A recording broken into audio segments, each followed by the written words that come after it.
I'm Scott Smith. I'm a performer, a musician, and have a background in dance, performing. I was a dancer for many years. I kind of think of myself as a kind of a little bit of a comic relief character. And maybe comic's not quite the right word, but I'm kind of stoic. Like I don't get as emotional or demonstrative maybe as some of the other cast members. I'm a bit of a straight man that way. And I deliver music. A lot of what I do is accompaniment in a way, on often a guitar or piano. But it's what I'm actually doing, what I'm executing is an accompaniment for a cello player or a violin player. I'm running changes, chord changes and things, so that somebody can play melodies. There might be something about being a man in Motherland where maybe it's a bit of a setup for there to be male archetypes. I'm thinking of one particular episode which is delivering a very politically incorrect text about women, and it's two men that are delivering the language. And, it was written by a woman, and it's funny, but I can remember initially it was different to take it from the woman who wrote it, delivering it, to putting it on men in a way. That was that was challenging in a way, but I kind of just got into it. I sort of accepted it as being it's a dark humor or something like that, I suppose. But, kind of like an asshole. I stay compared to some of the other men, the dancers, the dancing men in the cast, and the rest of the cast generally, in a way. I think Adrian and I, Alex and I, stayed pretty buttoned up, whereas a lot of people are kind of covered in blood and soil and are a bit unkempt by the end of this show, kind of sweaty and bloody and dirty and things like that. I'm pretty much still coming onto stage with a box to sit on and an instrument to play. And the gender thing about being a man, I think, I go back to the process maybe of making it. I think there were issues in the production process, the making process, issues or incidences of, like I might have thought at some point during the making process that, well, what's being called for is kind of a male fool, or an archetype, or a whipping boy, or something that will project a kind of a maleness that can be, critiqued, I suppose, in a way, so that there's, something to push against. And that makes me think about Charlotte's work as well, that often it seems like there needs to be some kind of dynamic frisson, so that it has to be, it's not like this lyrical thing that just stays romantic and pleasant. And there's often a rub somewhere.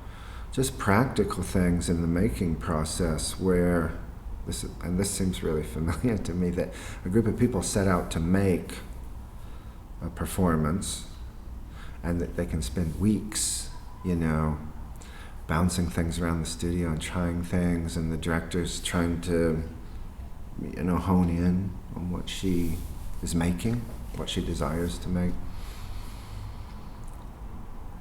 And then at some point it's like 2 weeks before the premiere, and then it's a week and a half before the premiere, and then it's a week before the premiere, and decisions get made about, what you're going to do and what the sequence of events is and what the durations are of the events, of the different episodes, and then decisions are made. I don't know how much you've talked about, making the piece, but in the event, out of hours and hours of improvisations and rehearsal methods, ways and means of causing performers to do something, and then the director to have something to reflect on, because the performers are doing something, so she has something to feed back on. What I was going to say was, in the event, it became a list of episodes that had been called from the rehearsal processes that, however they took shape and became something, and that became Aurora with a bottle of blood or wine, and that became PK in her pants singing a folk song, and and then Charlotte makes a decision about what the sequence of events is, and then you start trying to whittle it in to an evening length event. There was music in the rooms when it was being made. I mean, we went through loads of music that is not in the show. Probably went through 98% more music than what has ended up in the show. Some of the music existed previous. Some of the music that is in Motherland existed is Alex's tunes, a couple I can think of in particular. There's a lullaby PK does, and again I think that existed previous, but I think my memory is that she clearly put it forth into the room, and for Charlotte's consideration as maybe being in the work. There's the things that come to mind, there's a kind of a piece of abstract music that was used as an accompaniment for the text that Joan does, which was originally Benita's text. And that came about, my memory is, the accompaniment was Aurora and Alex and I making noises in the studio, and it took shape enough to become a piece of music. But they all came together in kind of fits and starts.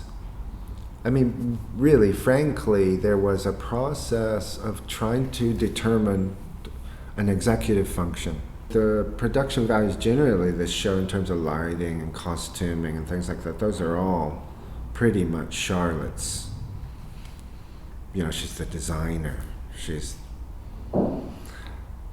the director, she's the choreographer. I don't even know what those words mean in a way, because the making process, people make things. That what people improvise, and people make things. They take direction, something's set in motion, and there's a duration of an improvisation in the studio. And again, the director reflects on that and then says, well, do it again, but do it more blue, or do it again and do it more red, or do it again or do it faster, or do it slower, or whatever it is. So people are making things, but they are offerings to the director. But myself, I just wanted to play music. So I was a little, I was just trying to find something that functioned to where music could happen in a way. What the music was or would be eventually, that was kind of secondary in a way to trying to cultivate a situation where music could happen, basically, which is the the willingness of people to come together. There is an aspect, though, of coming out and playing a Woody Guthrie song that is kind of, this is just cowboy music or whatever, which is fine for me. I like cowboy music. But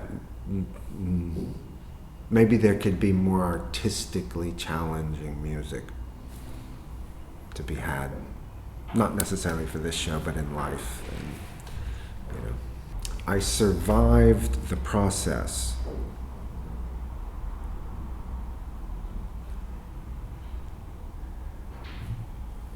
And then there was a piece, And then there was the proposition of repeating that piece, and so that constituted a practice. I don't know how many performances there were, but quite a fair few over the last couple of years or whatever it's been. And that provides a framework to practice, and then you get feedback from practicing. Oh, that was a good show. There was something wasn't quite right in the show tonight. Or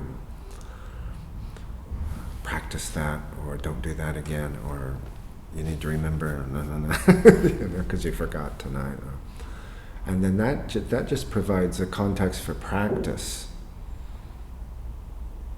which is good. It's good to have something to get stimulation from, to go out and perform. I did enjoy delivering the music. I enjoyed participating in, once the process of the decision-making process, and making the piece and premiering the piece and going, well, this is what we're doing, this is what we'll be doing. I did enjoy doing the music for Motherland, for sure.